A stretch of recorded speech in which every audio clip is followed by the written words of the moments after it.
So welcome to the Alliance series of webinars giving you a crash course in the main road safety key risk areas. The rationale behind the Alliance risk area crash course is to zoom in on evidence-based strategies that has proven to work in reducing road deaths.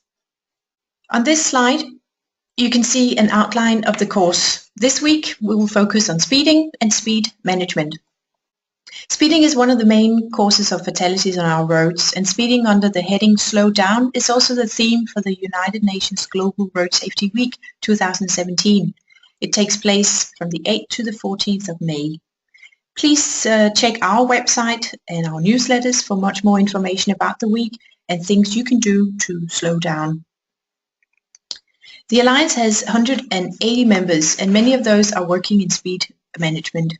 In this course, we have invited Monica Kui, who is Executive Officer of Safe Kids in China, and she'll give us an outline of what speeding means, why speeding is a problem, and what can be done about it. Monica will also share a case study from Shanghai in China, where Safe Kids China, along with a number of partners, have actively worked on speed management in school zones.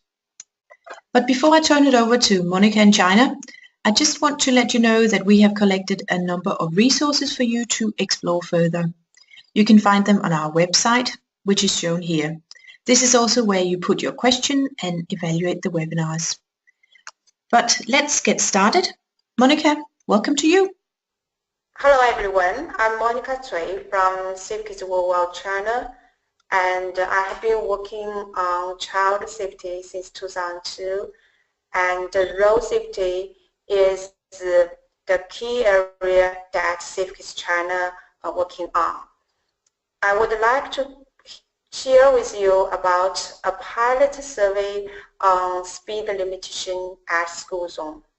I would like to start with the background about speeding and fatalities and road traffic injuries about the Chinese children.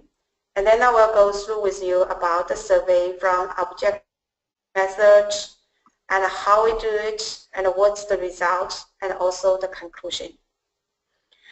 For speeding, it is identified as a key risk area in road traffic injury, which influences both the risk of a road crash as well as the severity of the injuries. So many data and facts has already tells us faster driving speeds increases the likelihood of a crash. So what we are talking about, the fast speed, or we say excess speed, which is to say you drive in a speed, you drive exceeding the speed limit, driving at a speed which is unsuitable faster for the prevailing road and traffic conditions, such as you drive at a busy shopping market or a school zone at a speed of 50 kilometers per hour, which increases the risk of a crash. Next slide. Therefore, the higher the speed of a vehicle, the shorter the time a driver has to stop and avoid a crash. So that is, if a car traveling at 50 kilometers per hour will typically require 30 meters to stop, while a car traveling at 40 kilometers per hour will stop in less than 8.5 meters. And the data also tells us an increase in average speed of 1 kilometers per hour results in a 3% higher risk of a crash involving injury, with 4 to 5% of crashes that result in fatalities. So let's look at the pedestrians. It has been shown to have a 90% chance of survival when struck by a car with 30 kilometers per hour or below, but only 50% chance of surviving when are hit by 45 kilometers per hour, and a new chance of surviving while hit by a car with a speed of 80 kilometers per hour. Next slide. Therefore, speed limitation is critical for survival, especially in a condensed area of people and school zone.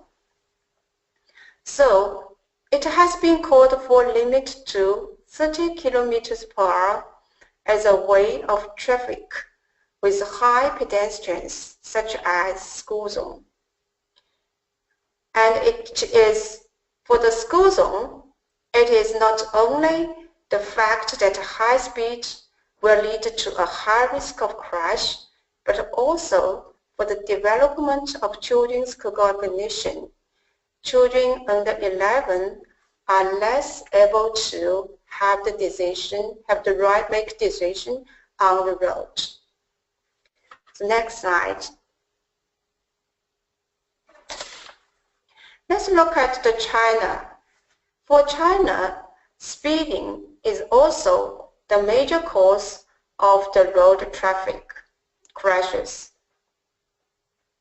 And you see this chart, the speeding is the number 3 cause of the traffic crashes that lead to over 3,000 people die because of the speeding. And for the children, next slide please. For the children, in 2013, we had nearly 20,000 children aged under 18 were injured from the road traffic accidents. And most of children, around 70% of students, walk to and from school in China. And in a community, Shanghai Huamu community, that we have the pilot survey there, and they have over 86% students walk to and from school. And what the students have to face is at the school gate, there is always very chaos traffic because there are bikes, e-bikes, and also the family cars were crowded around the school area to get the children on and off. But most of children have to walk along the school zone, and so they face a high risk when they walk on and off the school. Next slide. Therefore, we conduct a school zone speed limitation project, and our objective is to exploring a measure to enhance the speed limit signage visibility in school zone, and could be used friendly by schools. So the method we use is, first of all, we look at the Shanghai map to see which area we have the high traffic accidents in Shanghai. Then we found an area in the Shanghai Pudong area. And then we look at the communities and the schools, which the school gate which face a very big wide road. So finally we found the area of the Huamu community in Shanghai. And we discussed with the school communities and what is the good way, or we say good measure for them to help on a speed limitation. So finally they think that a kind of signage to increase the signage visibility is very important for the school zone. So we do the observation at the 3 school zones. Next slide, please. So the project goes if you look at the survey diagram, you will see how the project go one step by step. So first is the baseline speed observation to know what is the conditions the vehicle passing through the school zone.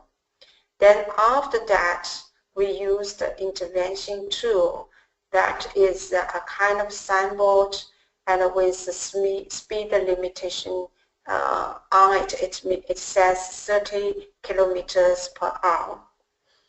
And then we do the observation again to see whether this signage is effective or not. So next slide. This slide is a map that shows the schools and the point that the observers there. So we have the red star is a school gate, and the two smiling face is where that the observers were there to observe the vehicles passing through. So it is away, 30 minutes away from the school gate. Let's go next slide. So this tells we have the two each observation point. Each observation point we have at least two persons. One person is with a speed gun, and another person is with a checklist. And when a car passing by, the speed gun will record the speed, and while another person with the checklist, it will mark down the speed down, but also it will mark down what kind of the vehicle is. A kind of a general family car, a van, or a truck. And the time we set is two spot time. The first time is in the morning and start from 7 to 8. That is the children go to the school. And then the afternoon transport time is around 3 to 4.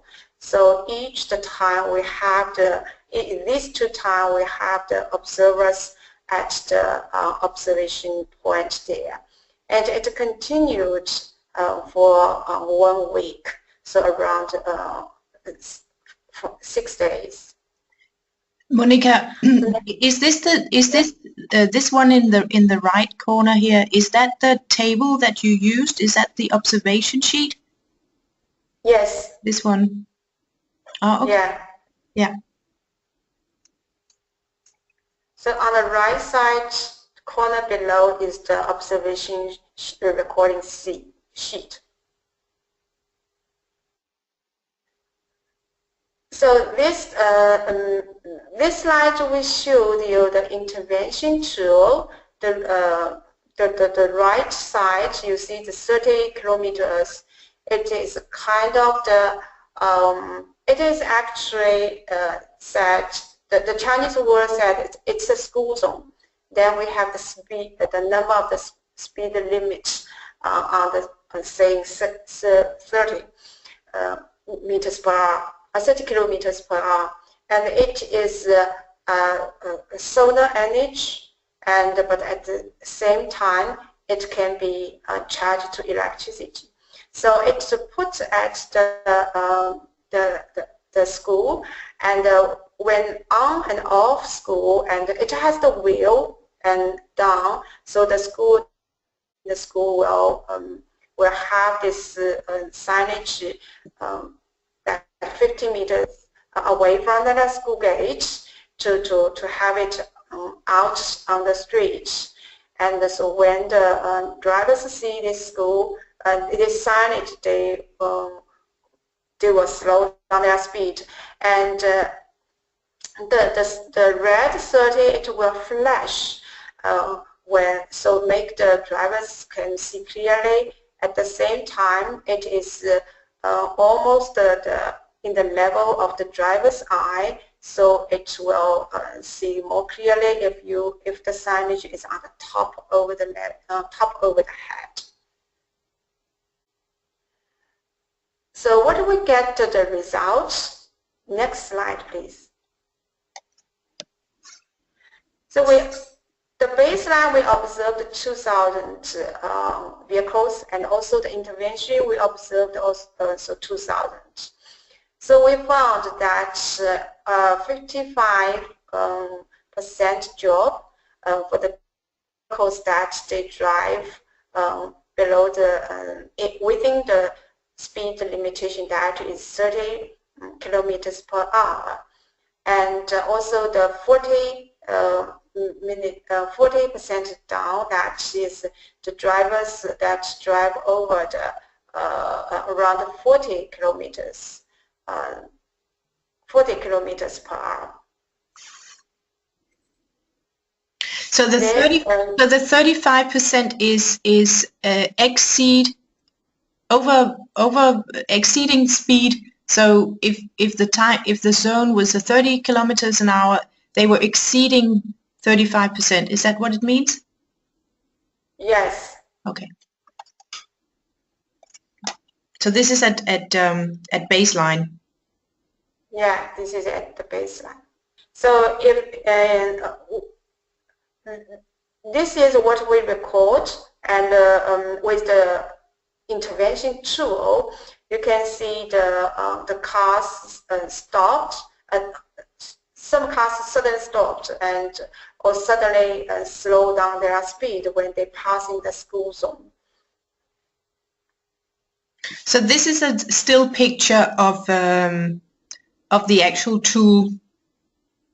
Yeah, the actual tools is using. Yeah. Okay. I'll try to play the movie now.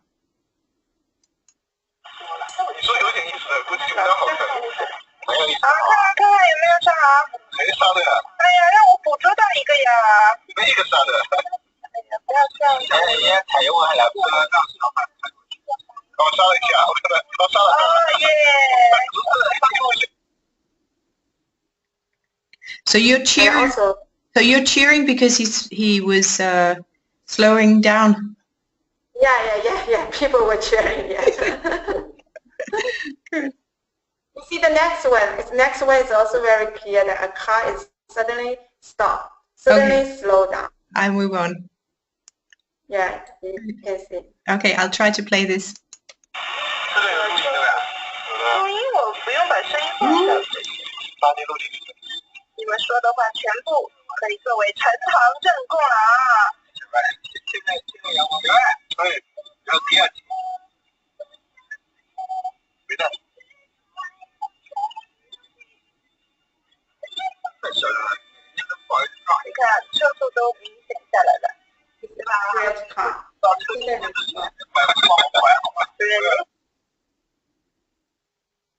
All right.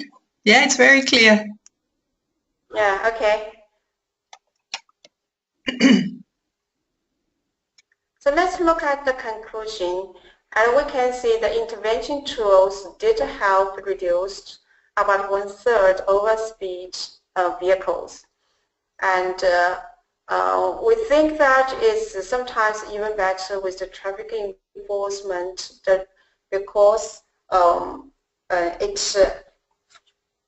it helped the drivers that automatically stop when they see this flash sign, and so it is, and it also, you do not have a person to stand there and to say that you have to stop and you have to slow down. And the intervention is put only during on and off school time, and for the time being it is very good, and that because this time there's a lot of children off school and the road is very crowded. And this tool is welcomed by the schools because they can manage it. They can have it move onto the streets and take it back. Otherwise, it may be some of the damage for the signage. So the school like it.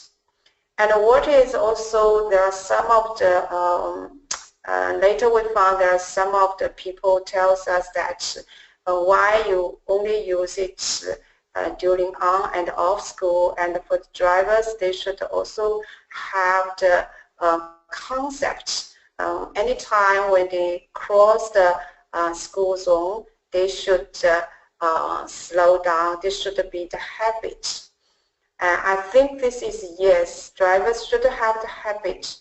Anytime when they pass the school zone, they should slow down, and this should be on the top of the mind.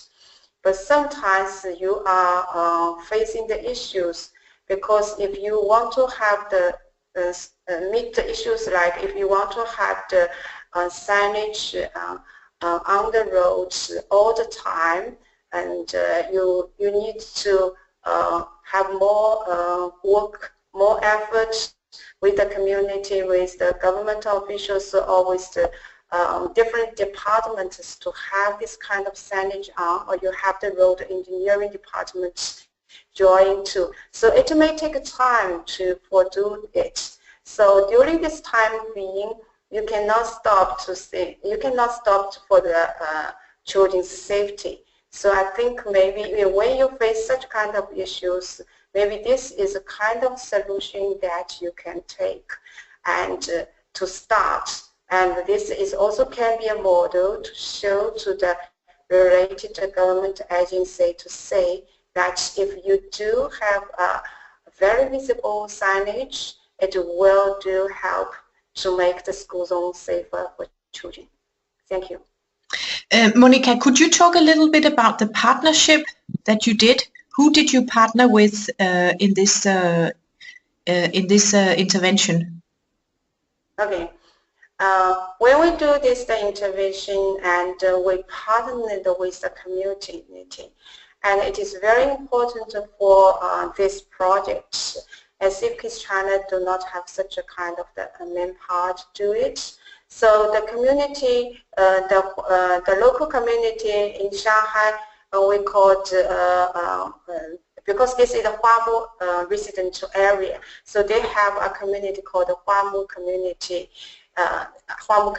So we work with the community, and they also have the 3 schools involved. So community have the school, and also have the other related, for example, the community, the policemen that who were responsible for this community area. So there are actually, it is a kind of team with multiple sectoral involvement and sectors involvement.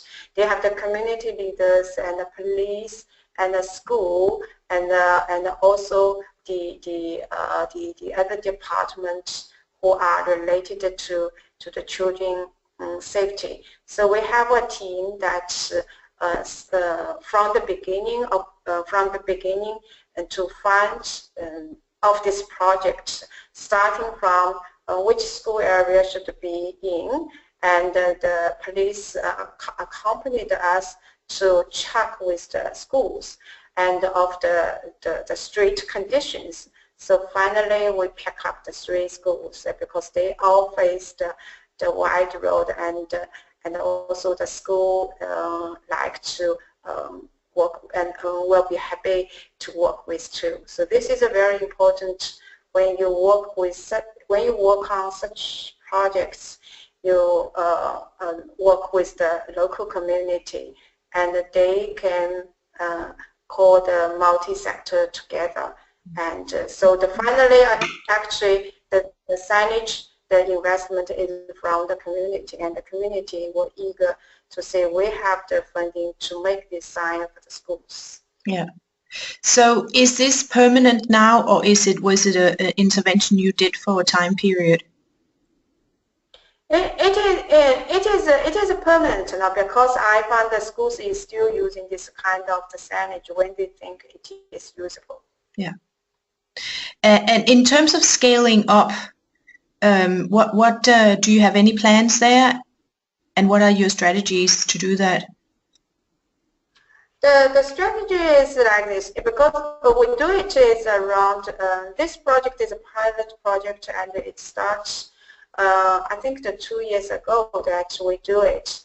And then later we found that the Shanghai government and the related police and or engineering department think this is a very important school zone on safety. So they have the more signage about the schools than before. So you see the influence to the government, and they think this is very important. So now they put more signage there, and so it is not people were not doing this mobile, and the government eager to put more school signages on there. Yeah. Okay. Great. So the most important is you implant a concept in the community, and you make this concept to be impacted through your local cities. This is a kind of very important when you have limited funding and also you have limited resources. So you make a model and let people to know this is very important issues there. And we have the solution to do it. Yeah. Great. Thank you very much, Monica. So this course is available online, and you can go back and you can listen to it as many times as you like. If you wish to learn more, we have also collected a number of resources, and they can also be accessed through our website, and the link is here. You can also reach out to Safe Kids China, to Monica directly, and you saw her email address on this slide here. And overall, I really encourage you to use the excellent expertise that you can find in our group. There's a lot of resources, there's a lot of experiences, there's a lot of really good people who have been doing great work like Monica and her team have done in China. So thank you very much for listening, and have a safe day.